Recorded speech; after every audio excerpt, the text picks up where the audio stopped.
Seyi Tinubu, the president's son, is becoming a menace to the Nigerian government.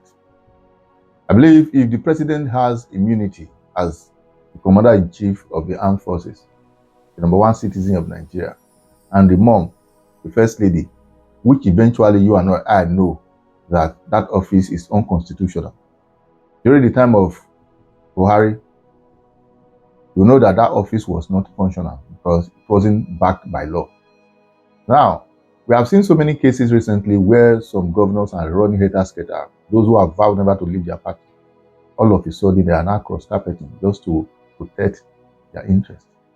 Today, the National Association of Nigeria Student President, Isa Atiku's, has cried out how he was being harassed, molested, in fact, dehumanized by that same Seyi Tinubu.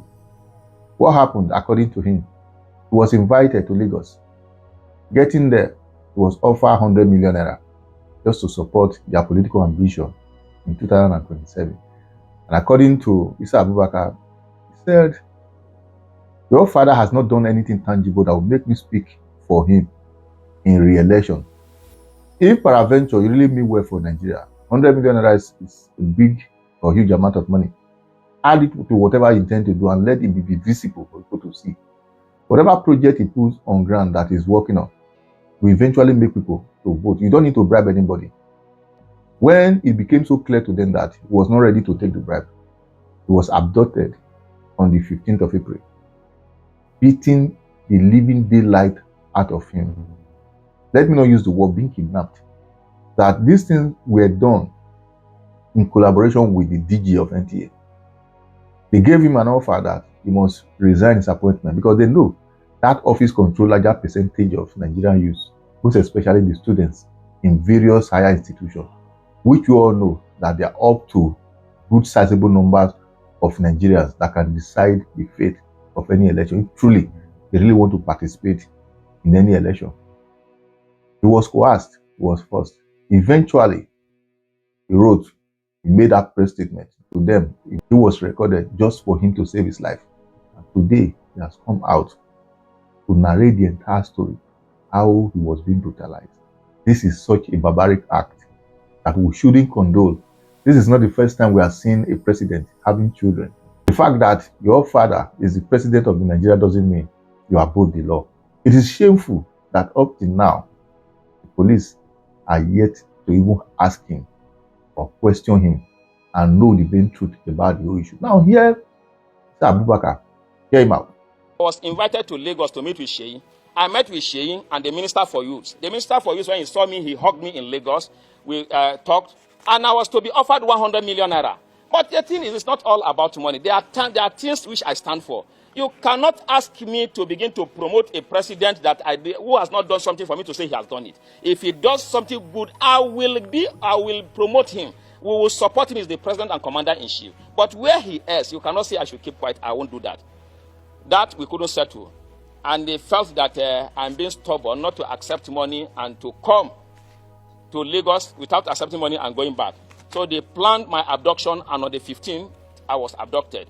Of April, I was abducted, stripped naked, beaten seriously in collaboration with the MD of NTA.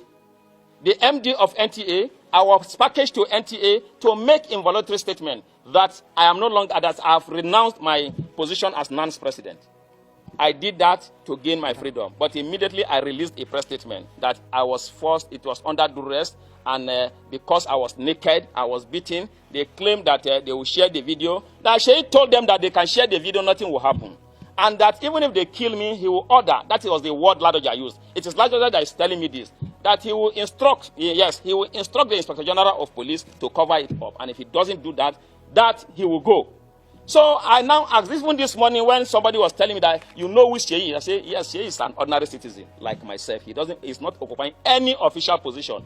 I told them yesterday, I made it clear, that even if I'm coming to this hall and I'll be shot, I'll still come to this hall. At the end, today, the inauguration is concluded and I'm the NANS president. I want Nigerians to know what has happened and that we are not going to give up and that Seyi can do anything he wants to do. He's already in this hotel.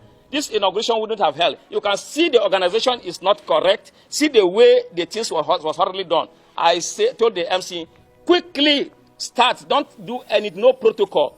Do the inauguration as long as though they will be arresting or killing the NANS president now, who controls over 40 million Aluta forces. So I want to, for the want of time, I don't want to take much of our time, but I've told you in brief. So we cannot say, the most important thing which my government, which we want to do as leaders of NANS, is that we will fight the cultists. We will take away cultism from NANS, the touts from NANS. They are just a bunch of touts and criminal elements. When politicians want to do anything, they recruit them to do all of these things, and that is what we have come to fight. I need your support for us to be able to do this, because without you supporting me, supporting our leadership, there's no way we'll be able to achieve this, because these people have gone far. They have no shame. I want to say, finally, that Seyi Tinubu is a very bad example to the Nigerian youths. And the worst thing that will happen to Nigeria will be for Seyi Tinubu to become the governor of Lagos State. He has no shame, he has no character.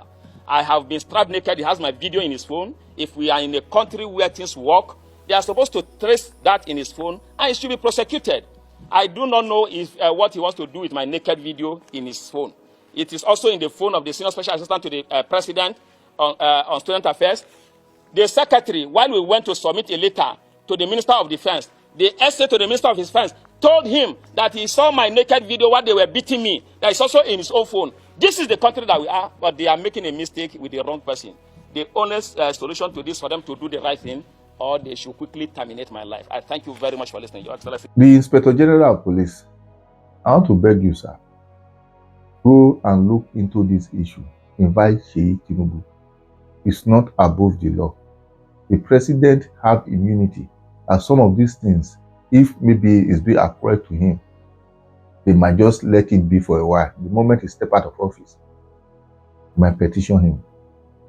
Now, Seyi does not have official office regarding Nigeria that is holding at the moment. The last time I checked, he should be questioned.